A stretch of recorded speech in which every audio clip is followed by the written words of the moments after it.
Police যদি আমাকে প্রশ্ন করে যে তুমি এটা কেন করলে, তাহলে আমি বলবো যে খিদিরপুরে এত বড়, আমার অনেক অনেক কথা মনে আসছে, যদিও আগুনটা এমনভাবে ধরে গেছে আমি কল্পনাও করতে পারিনি যে এত বড় জোরসে আগুনটা ধরে যাবে। তো দেখুন পাশের ভিডিওটা আপনারা দেখবেন, পাশের ভিডিওটা দেখে আপনারা মন্তব্য করবেন যে বর্তমানে জনগণের কী অবস্থা আর এই ইসের কী অবস্থা। পুলিশ যদি আমাকে প্রশ্ন করে কেন তুমি এটা জ্বালিয়ে দিলে, আমি পুলিশকে বলবো খিদিরপুরে এত বড় দুর্ঘটনা কেন হলো, মাই গড, এত বড় দুর্ঘটনা কেন হলো। ও দেখা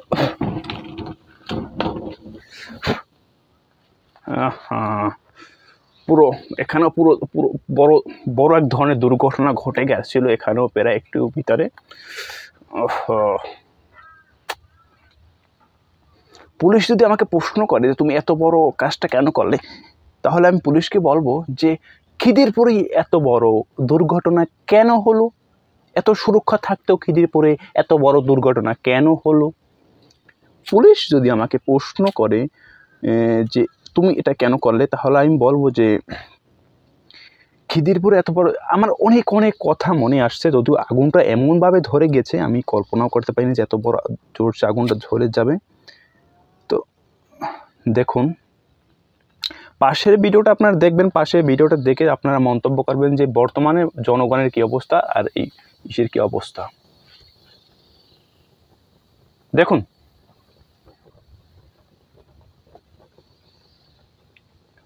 খিদিরপুরের অবস্থা নিয়ে আমি এটা করেছি, বর্তমানে পরবর্তীতে আপনারা জানাবেন যে কি করা উচিত।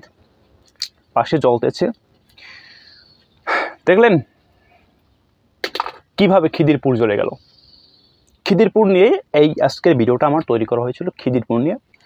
খিদিরপুরে এত বড় একটা ঘটনা ঘটে গেল, আর সে এখানে এসে বলেছে যে সে 1 লক্ষ টাকা করে সবাইকে দিয়ে দেবে, 1 লক্ষ টাকা করে সবাইকে দিয়ে দেবে। হ্যাঁ, তো এটা শোনার পরেই আমার গায়ে একটা আগুন জ্বলেছিল, আর সেই আগুনটা দিয়ে এটা আমি পুড়িয়ে দিলাম। অনেক ঘটনা আছে, অনেক বিষয় আছে যেটা প্রকাশ করতে পারি না, শুধু এটা দিয়ে আমি প্রকাশ করে দিলাম, এখনও জ্বলছে। ভিডিওটি শেয়ার করবেন যদি আপনাদের ভালো লাগে, ভিডিওটি শেয়ার করবেন, ভিডিওটি শেয়ার করে মানুষের কাছে পৌঁছে দেবেন যে এই যে পাশের যে ভিডিওটা দেখবেন যে জনগণ কিভাবে কান্না করছে, জনগণ এইভাবে কান্না করছে, আর ওদিকে উনি জনগণকে লোভ দেখাচ্ছে যে 1 লাখ টাকা করে সবাইকে দিয়ে দেবে। আচ্ছা তুমি 1 লাখ টাকা করে সবাইকে দিবে, কিন্তু 1 লাখ টাকা করে সবাইকে দিলে এই যে লক্ষ লক্ষ টাকা মানুষের ক্ষতি হয়েছে, এর ক্ষতিপূরণ কে দেবে?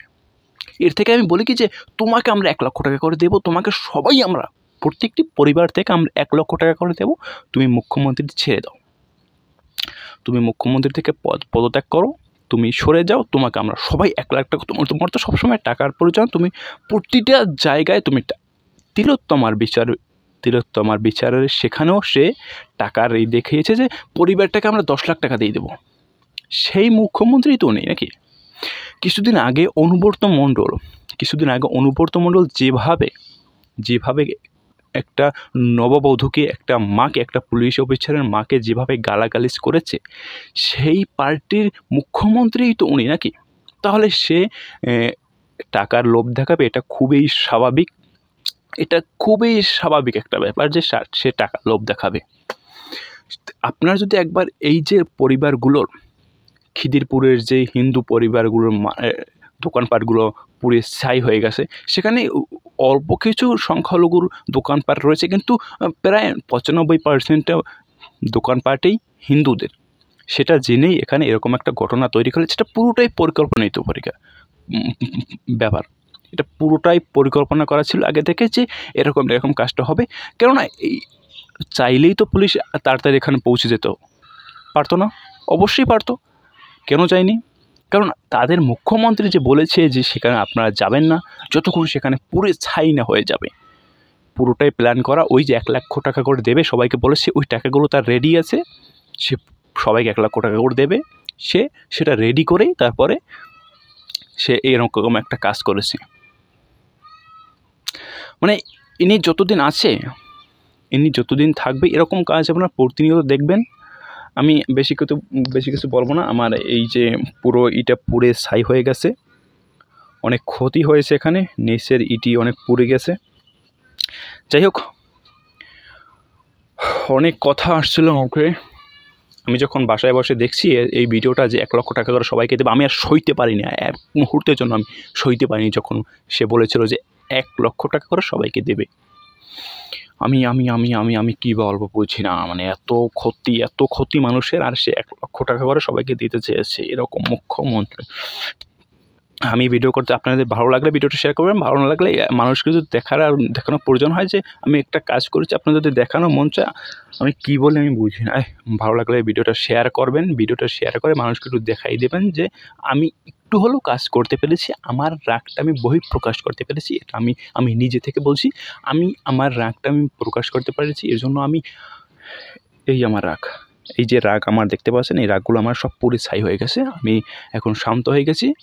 আমি কিছু বলতে চাই না, আপনাদের কিছু বলার থাকলে আপনার কমেন্টে বলতে পারেন।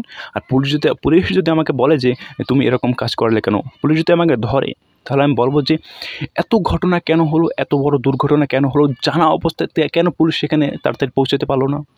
তাহলে এরা কিসের পুলিশ? বিভিন্ন প্রকার জবাব আমার কাছে আছে, যদি পুলিশ আমার কাছে জানতে চায় জানতে পারে, কোনো সমস্যা নেই। দেখা হবে নতুন কোনো ভিডিওতে।